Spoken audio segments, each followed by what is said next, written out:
আপনি নিজেকে নিজে আগে চিনুন। অন্য একজনকে নিয়ে আপনার তো মাথা ঘামানি ঠিক হবে না। হ্যাঁ? আপনি কে? হ্যাঁ? আপনার পরিচয় কি?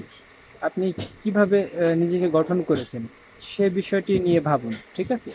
অন্য একজন খারাপ থাকতেই পারে বা ভালো থাকতেই পারে। তাকে নিয়ে সমালোচনা বা তাকে নিয়ে উচ্ছ্বাসের তো কিছু নেই। আপনি কি করলেন? আপনি ব্যক্তি হিসেবে কেমন?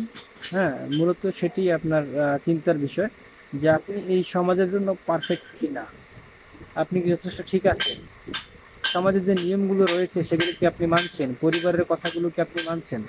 আপনি কোন পজিশনে চলছেন, কি করছেন সেটা চিন্তা করুন। অন্য একজন কোন পথে হাঁটলো, হ্যাঁ, কি করলো এগুলো ভাবা তো আসলে ঠিক না।